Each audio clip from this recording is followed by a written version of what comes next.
Jerusalem. Sunday morning. The sky is still dark. A woman is standing outside an empty tomb crying. The stone has been moved. The body she came to anoint is gone. Through her tears, she notices a man standing behind her. She thinks he is the gardener. He asks her why she is weeping. She begs him, "Sir, if you have taken him away, tell me where you placed him." Then the man says one word, her name, Mary. And in that instant, she realizes that the man standing before her is Jesus Christ, alive.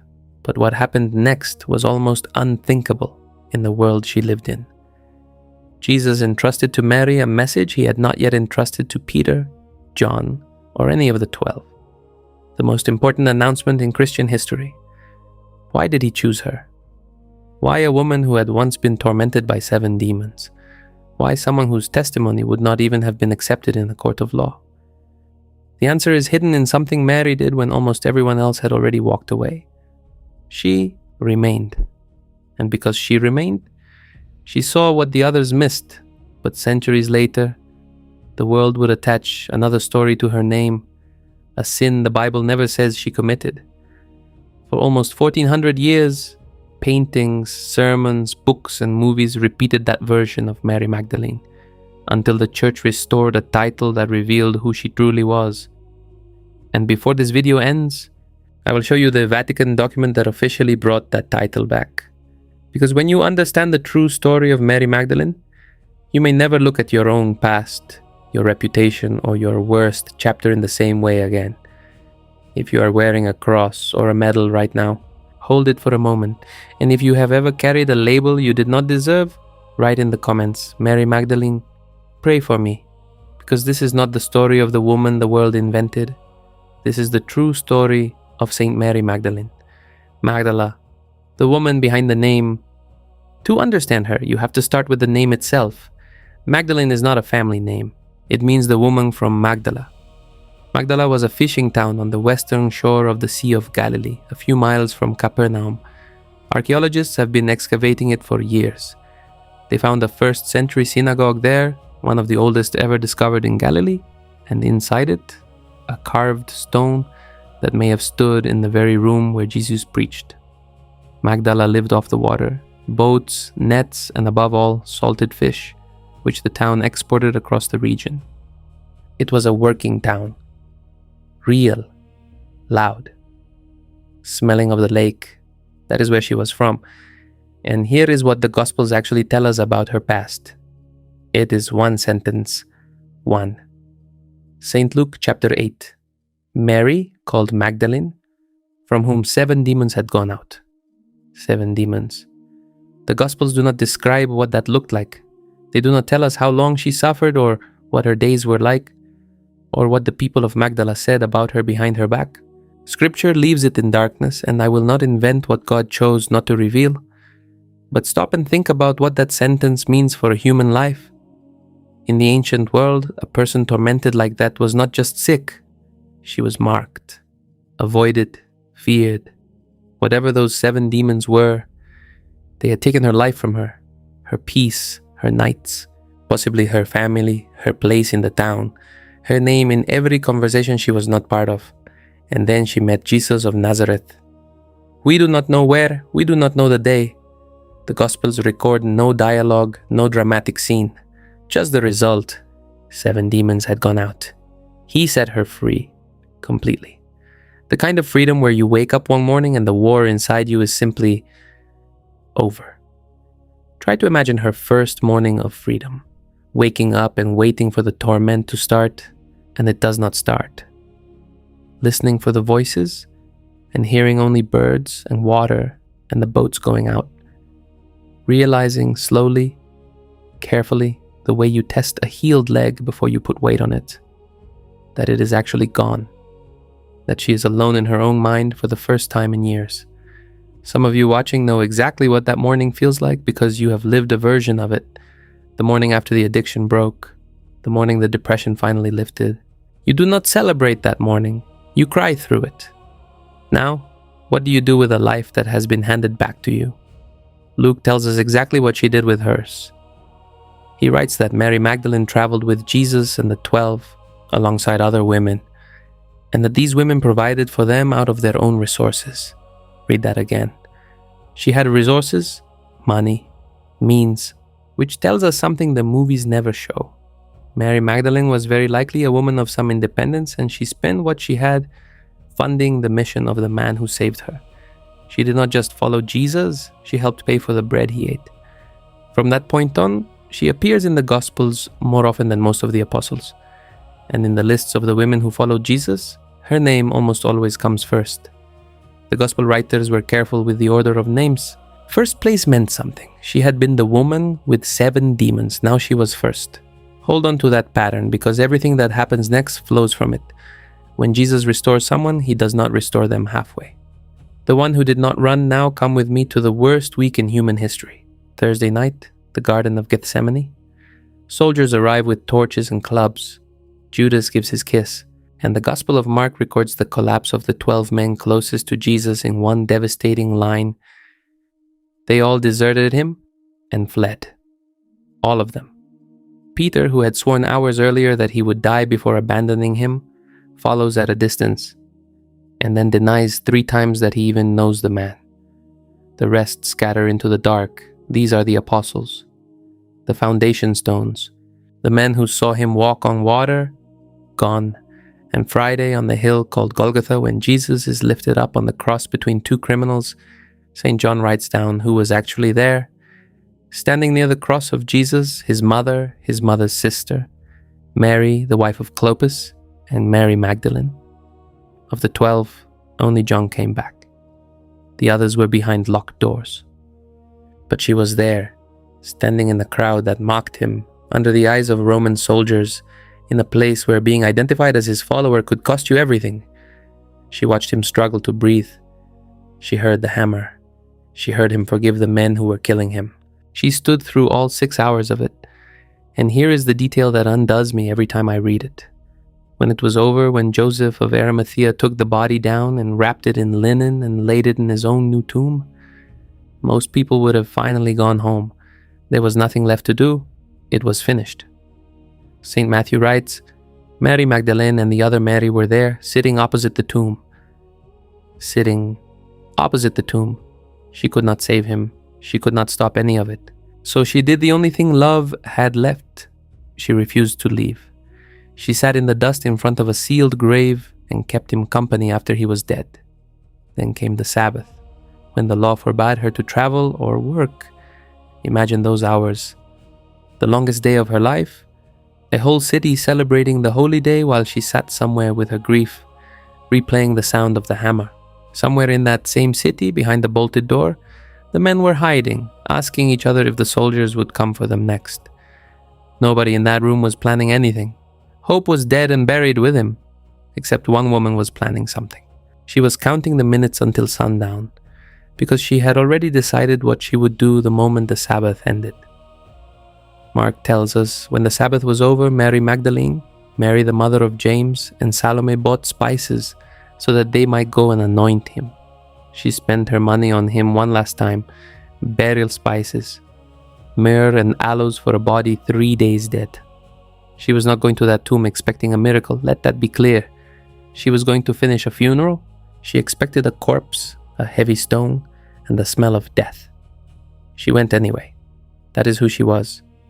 She followed him through the crowds of Galilee, and she followed him up the hill where they killed him. The men who promised the most ran the fastest.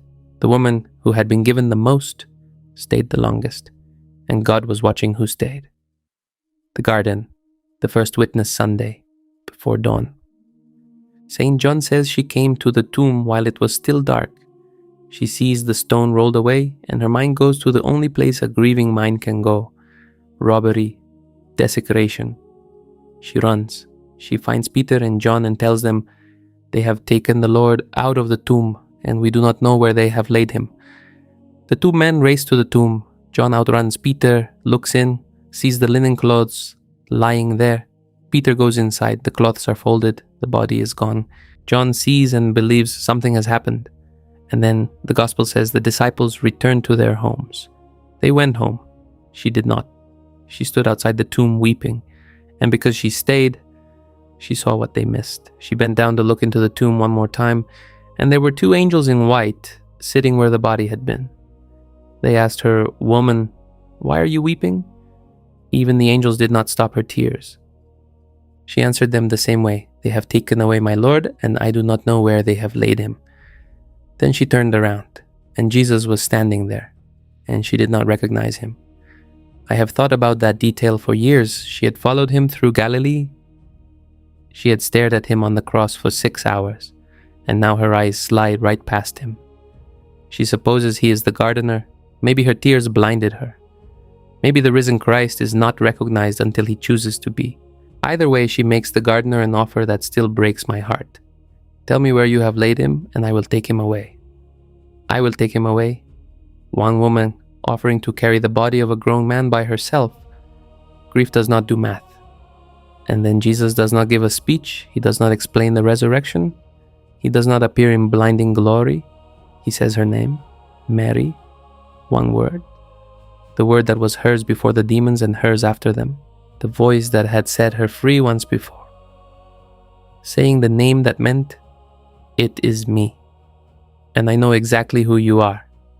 Think of how many times she must have heard him say it. Mary at the evening fire while the bread was passed. Mary on the dusty roads of Galilee. Mary perhaps on the very day the 7 demons left her. She had heard that name in that voice so many times that no darkness, no grief, no impossible mourning could disguise it. Jesus once said, "My sheep hear my voice.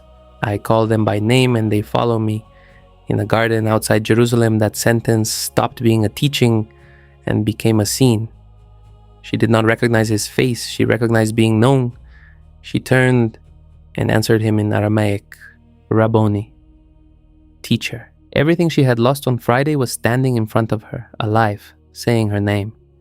She must have reached for him because his next words were, "Do not hold on to me, for I have not yet ascended to the Father." For 2,000 years, artists have painted that instant and called it noli me tangere. Her hands stretched out toward the one person she never wanted to lose again. And his gentle refusal. Not a rejection, a redirection. As if he were telling her, "You cannot keep me here in the garden, Mary.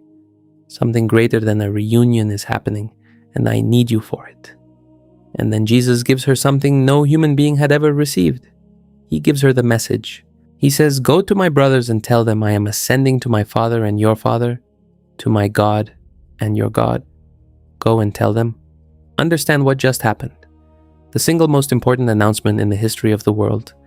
Christ is risen, death is defeated, and God places it first in the mouth of a woman.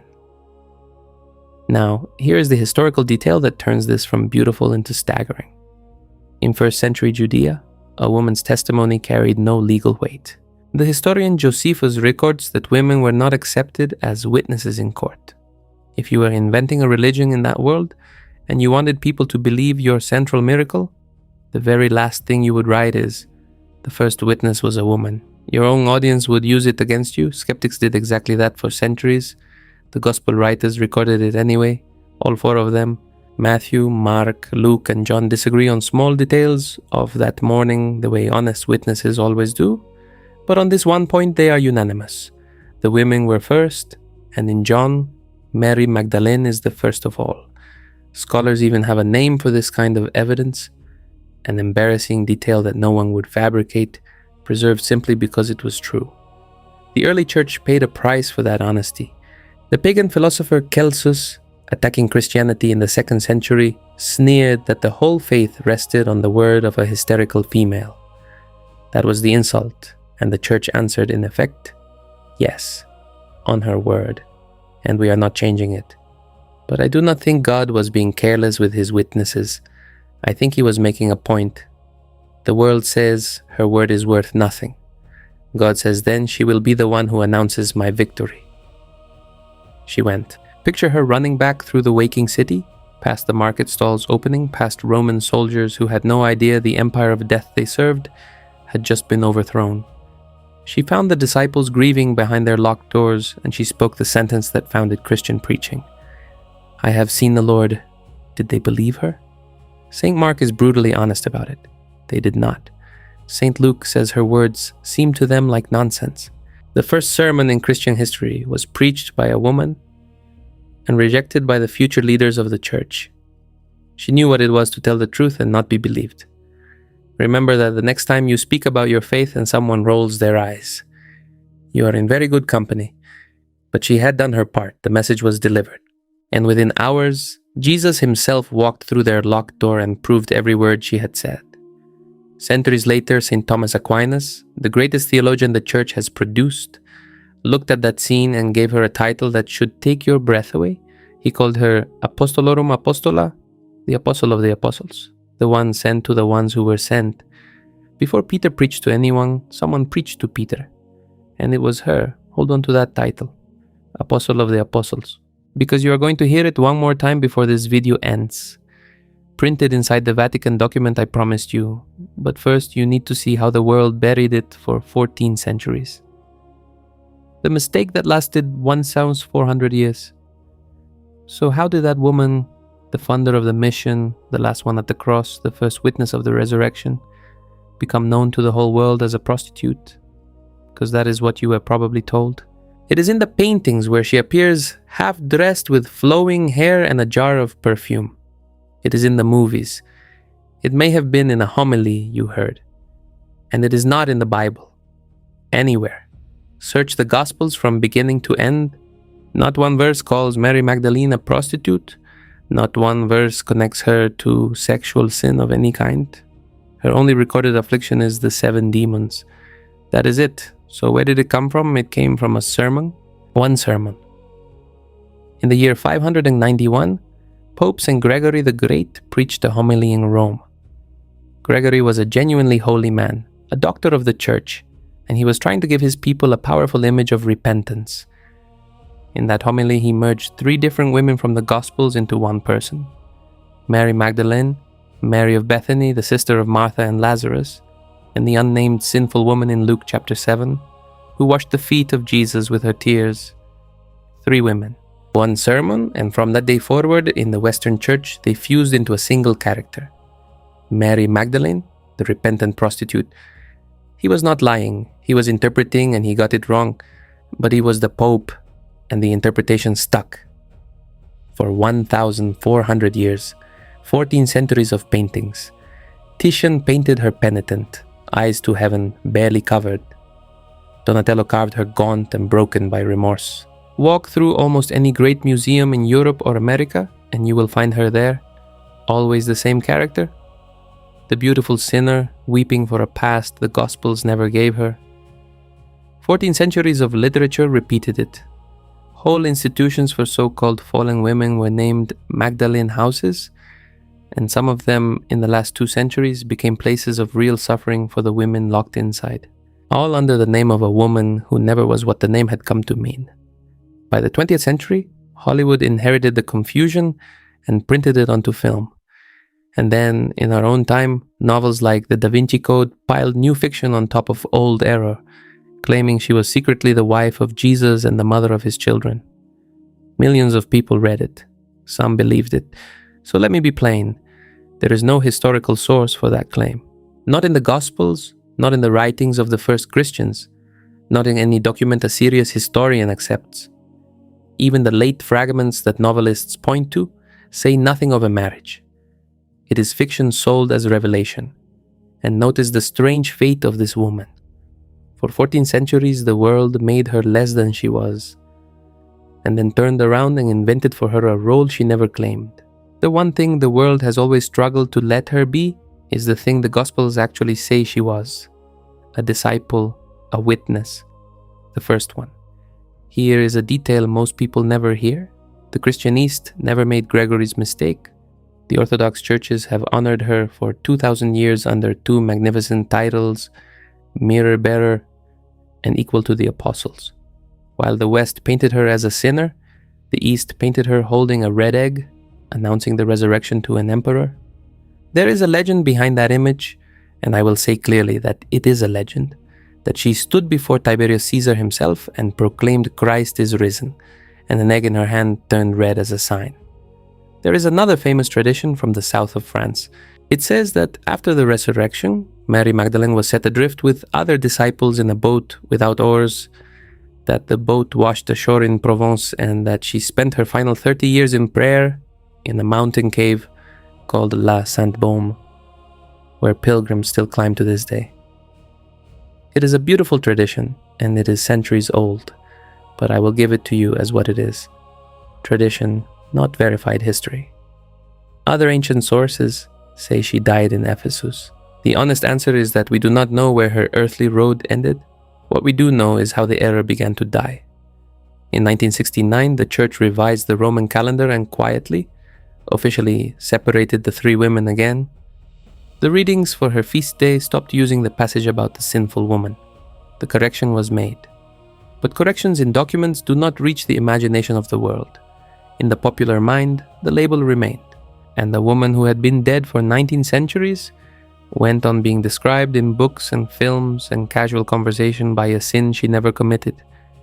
If you have ever been talked about unjustly, if a version of you that is not you has traveled further than the truth, then you know something of what was done to her memory, and you are about to see what God did about it. The document of 2016. At the beginning of this video, I promised you a document. Here it is, June 3rd, 2016. The Feast of the Sacred Heart of Jesus that year. The Vatican's Congregation for Divine Worship publishes a decree, signed by its prefect, Cardinal Robert Sarah, by the express will of Pope Francis.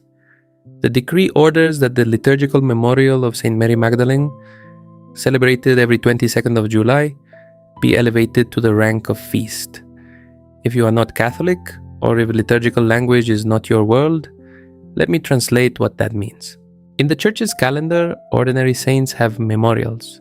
Feasts are a higher rank, the rank reserved for the apostles themselves, Peter and Paul, Andrew, James, John, and now her. With this decree, Mary Magdalene became the only woman in the Church's universal calendar, apart from the Mother of God, honored at the same liturgical rank as the apostles. The Mass of her feast even received its own solemn preface, composed for her, and the Latin title of that preface is the title Aquinas gave her, Apostolorum Apostola, the Apostle of the Apostles. Archbishop Arthur Roche, explaining the decision, said it was meant to make the Church reflect more deeply on the dignity of women, on the new evangelization, and on the greatness of the mystery of divine mercy. He wrote that Mary Magdalene is an example of true and authentic evangelization, a herald of the joyful, central message of Easter. Read between the lines of that document and you find something almost too tender to be bureaucratic. After 1400 years of the world calling her the wrong name, the Church of Jesus Christ stood up in writing and called her the right one, not the sinner of the paintings, the apostle of the apostles. And I want you to notice the pattern, because it is the same pattern from the garden. When everyone else had walked away from the truth about her, the truth came back and said her name. The world called her possessed, Jesus called her Mary, the world called her a prostitute. The Church now calls her at the altar on the same rank as Peter and John, the first witness of the living Christ. God is never in a hurry, but God does not forget. He corrected her story in front of the whole world, and if He did it for her, He can do it for you, for your name, for your reputation, for the version of your story that other people got wrong.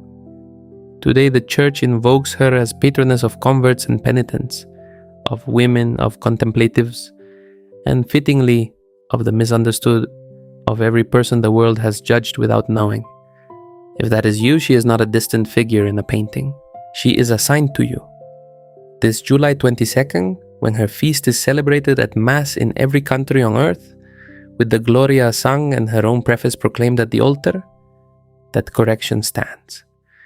Priests in New York and Manila and Nairobi and Sao Paulo will read the Gospel of the Garden. And for one day, the whole church on earth will do together what Jesus did alone that Sunday morning. Say her name and say it correctly. 14 centuries of error, one garden, one name. And a God who always finishes the story. Let us close this time together with a prayer. If there is someone on your heart right now, someone who is suffering, someone carrying a shame that is not theirs to carry, Someone fighting a torment no one else can see. Someone weeping at a tomb. Bring them with you into this prayer. She listens. She was sent with a message once. She has never stopped carrying them. Prayer to Saint Mary Magdalene. Saint Mary Magdalene, Apostle of the Apostles, first witness of the risen Christ, hear us. You know what it is to be defined by your worst chapter. For 1400 years the world called you by a sin that was never yours, and you waited in heaven in peace while God corrected your story. So we bring you the ones who carry a name they do not deserve. The woman whose past is thrown in her face every time she tries to rise. The man marked by a rumor, by a divorce, by a failure, by a mistake he repented of long ago. The young person labeled at school, at home, online, by people who have never seen their heart. You know this pain from inside. Intercede. We bring you the tormented. You lived with 7 demons, Mary. You know what it is when the war is inside you and no one else can see it. So we place in your hands the one fighting addiction tonight, reaching for the bottle, the pill, the screen, and hating himself as he reaches. The one drowning in anxiety at 3 in the morning. The one hearing the whisper that says, "You will never be free. You were told the same thing." And then Jesus came. Ask him to come again. For them, intercede. We bring you the ones weeping at a tomb. The mother who buried a child. The widow who still sets 2 plates.